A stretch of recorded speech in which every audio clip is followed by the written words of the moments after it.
Yo tout le monde, ça fait hyper longtemps que j'ai pas fait de vidéo. Enfin non, pas fait de vidéo avec ma GoPro. J'en avais fait une mais bon j'avais laissé la coque pour aller sous l'eau. Du coup bah on n'avait pas entendu, du coup c'est le retour tout. Voilà.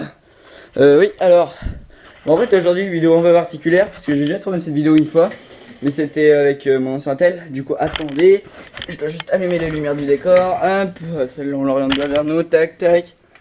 Voilà.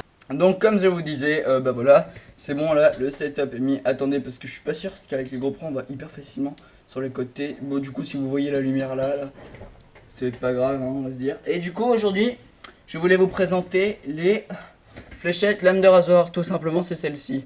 Bah en fait c'est des côtés des lames de rasoir. Hein. Pack de 40, 20 de chaque côté. Par contre le seul problème avec c'est les cônes, ils s'enlèvent hyper facilement.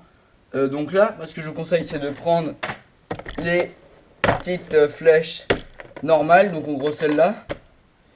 Vous prenez les cônes tout simplement, petite différence entre les deux flèches là. Voilà. Vous prenez les cônes de celle-là et vous les mettez dessus. Parce que, et du coup, moi c'est ce que j'ai fait, parce que surtout que l'ancien cône, bah regardez ce que j'ai fait avec. J'ai tiré et ça a carrément troué le cône. Voilà, bah en fait ça c'est le cône de l'ancien sur une petite. Ça fait pareil hein, parce que regardez c'est la même taille du diamètre. Mais bon par contre franchement niveau précision, en vrai les petites elles sont plus faciles à être précisées avec quand on commence. Mais au bout de peut-être une bonne cinquantaine de tirs avec, je peux vous dire que celles-là elles sont hyper précises en fait hein, franchement, en plus c'est des côtés hyper tranchants, je vais pas le toucher parce que sinon je vais me couper. Mais non, franchement, c'est des côtés tranchants. Je sais pas si vous voyez la finesse de la lame. Parce que, attendez. Parce que franchement, je peux vous dire que ça envoie du pâté quoi. Hein. Ça trouve tout sur son passage. On dirait peut-être pas, mais en vrai, juste vous faites ça, ça vous fait mal. Hein. Et sur les côtés, en fait, ce que je vous conseille aussi de faire, c'est prendre du papier sable, de frotter les petites lames sur les côtés. Et ça les rend hyper aiguisées quoi. Parce qu'elles arrivent, elles sont déjà très aiguisées. Mais pour les rendre plus aiguisées, parce qu'au bout de peut-être 30 tirs, elles commencent à se tordre. Allez, comme ça. Mais c'est hyper simple de les remettre bien droite. Hein. Puis ensuite vous avez. Puis ensuite et elles commencent à se désaiguiser. Du coup, bon, là je vais pas le faire. Je vais pas faire ça parce que sinon je vais me couper. Mais sinon, ouais, non, elles sont hyper aiguisées. Du coup, maintenant je vais procéder. D'ailleurs, je vais vous montrer les nouvelles cibles que mon papa m'a donné. Donc voilà, ça sont celles-là. C'était des flèches pour tirer avec l'arc. Donc ça, il m'en a donné 3 comme ça. Normalement, je devrais avoir un pack de 100 qui devrait arriver bientôt. Donc maintenant, bah aussi, ah oui. Attendez, je sors du décor, tac. J'éteins les petites lumières. En fait, voilà à quoi ça ressemble quand vous êtes ici à ma place. Ça, c'est pour nettoyer le tube, parce que sinon... c'est juste pas très beau. Hop. Donc en gros ça j'ai passé à peu près, je sais pas, peut-être 1h30 à le monter, peut-être même plus, 2h30 à le monter hier soir. Voilà, tac. C'est franchement, est-ce que je le conseille? Pour faire de la peinture peut-être, pour faire des tirs moyens, parce qu'en fait en gros si vous voulez tirer dans le mille, comme moi je fais là, et bah tout simplement en fait ça passe et ça tape là-dedans. Du coup regardez j'ai touché une fois puis j'ai raté. Ça c'est la cabane de mon petit frère, oui. Du coup on va passer tout de suite au tir. Bah voilà. Un instant d'espérer que la GoPro va pas se faire toucher. Mais non, je crois. Non, c'est bon. Bon là je suis un peu bas. C'est que je suis un peu loin. Et aussi, bah en fait non là je suis carrément dedans. C'est juste que la cible est complètement défoncée. Donc maintenant je vais me reculer à peu près. Donc là j'étais à 5 mètres.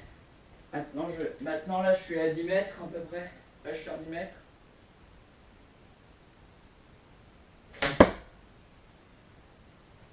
Bah ça reste quand même, on est bien dedans quoi. Hein. Eh ben voyez un peu comment ça fait. Hein. Attendez par contre le canon est chargé. Donc voilà un peu comment ça fait. Je vais pas vous cacher que... Ah là je vais carrément pas être précis hein, parce que je vois pas les deux canons. Je vais me reculer hein. Là je vous cache pas que là je crois pas que je vais être précis hein. Bon ça va hein, franchement. Donc voilà. Je vais que effectuer un tir comme ça, parce que franchement, je vois absolument rien, du coup je tire totalement au pif. Donc maintenant on va faire un petit test pour voir lesquels font le plus de dégâts. Donc j'ai toutes ces flèches là, bon. Je tiens à préciser que la grosse flèche que je vais utiliser, donc la lame de rasoir, ne sera pas aiguisée, tout simplement. Non, enfin elle sera aiguisée, mais par coup de fil. En gros, j'ai pris une toute nouvelle de toute la boîte. Toute nouvelle. Du coup, j'ai pas touché, j'ai jamais encore tiré. Du coup, vraiment, on va voir. Et je vais tirer dans cette partie là. Voilà.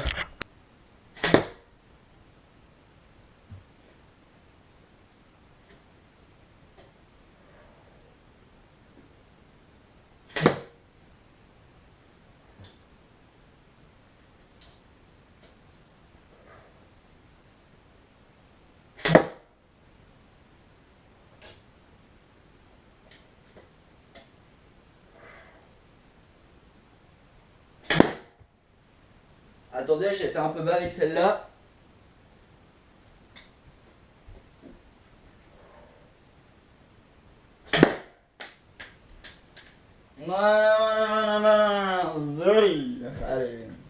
En fait, la première, la lame de rasoir, je l'ai mal tirée. Je vais pas vous cacher que je l'ai mal tirée. Bon, ça fait partie du jeu. J'aurais été dans un truc de chasse, j'aurais pas pénétré la peau. Mais voilà. Hein. Les dégâts. Donc celle-là reste la plus pénétrante. Je sais pas si ça se dit. Par contre, je vais partir à celle-là. Par contre, le problème avec celle-là, elles sont hyper galères à. Comment ça, tu me fais ça en vidéo? Parce que quand je les tire et que je suis pas en vidéo, ça reste coincé dedans, mais c'est impossible à retirer.